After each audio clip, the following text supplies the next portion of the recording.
Hello everyone, how are you doing? This is MD Tech here with another quick tutorial. In today's tutorial, I'm going to show you guys how to adjust the touchpad sensitivity on your Windows 10 or Windows 11 computer.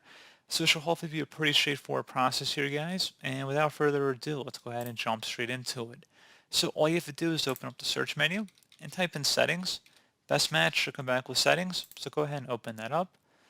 You want to select on the left side versus Bluetooth and devices. And then on the right side, you want to locate your touchpad, assuming you have one.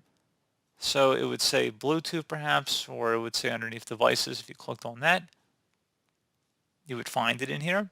And then you could adjust the sensitivity by clicking the three dots next to it. And then you could do either low, medium, high, or most sensitive. Again, that would more likely than not be underneath this page, underneath Bluetooth and devices. Again, you would select touchpad. I don't have a touchpad on this machine, so I apologize for that, but you would go underneath touchpad, there'd just be a column for that, and then you would select a three-dotted icon next to it, or there might be a little up arrow next to it, and you click on that, there would be four different options to adjust the sensitivity of the touchpad. So pretty straightforward process here, guys. Do hope I was able to help you out, and I do look forward to catching you all in the next tutorial. Goodbye.